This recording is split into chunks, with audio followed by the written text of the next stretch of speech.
So tell us how are you creating the sound for Maseg?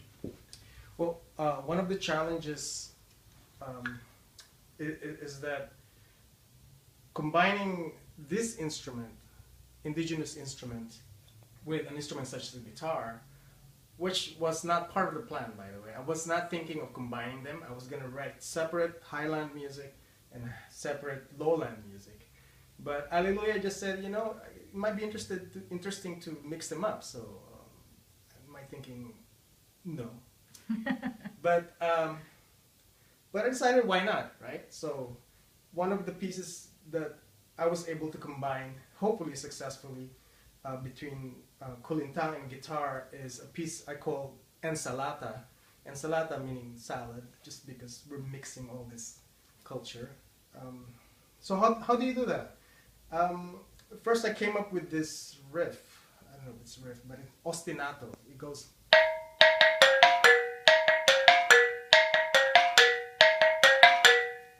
So over that riff, it just goes over and over, and then on top of that, I play a tune over it. It goes like this.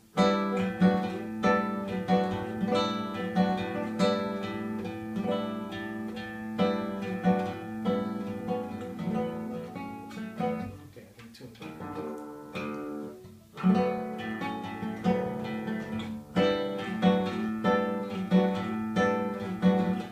Etc. etc. So you just have to imagine how that sounds like with the kulintang at the backdrop. So it goes.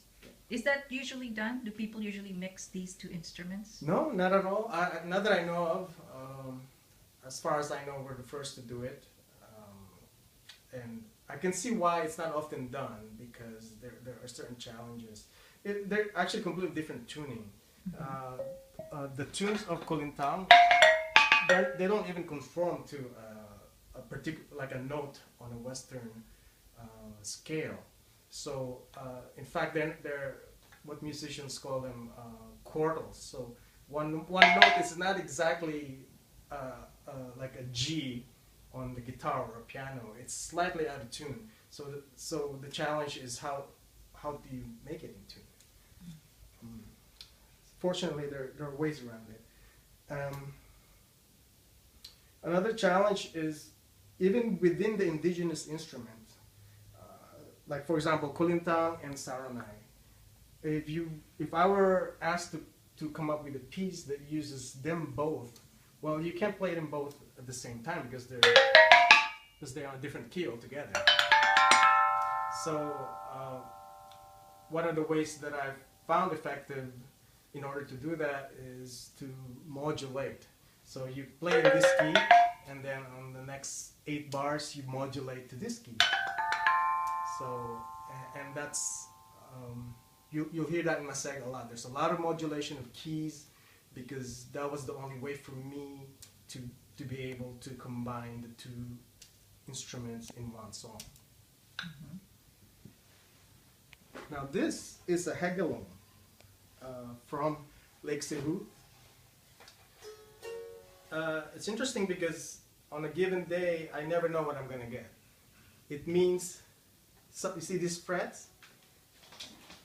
This is in a state of disrepair that these frets are falling off and I have to glue them back on, and then when I glue them back on it's a completely different tune. It's a different tuning. So and sometimes I would only get 4 notes out of it. So the challenge then becomes, how do I make a melody just using 4 notes, because that's all I have.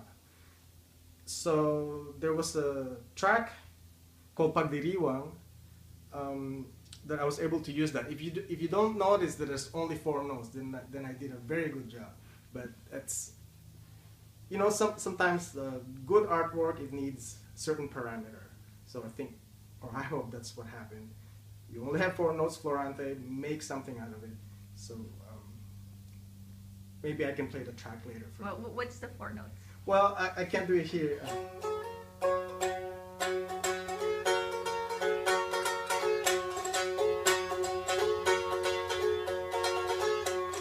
In fact, that's even just 3 notes. It's not even 4. But there you go. There's the 4th note.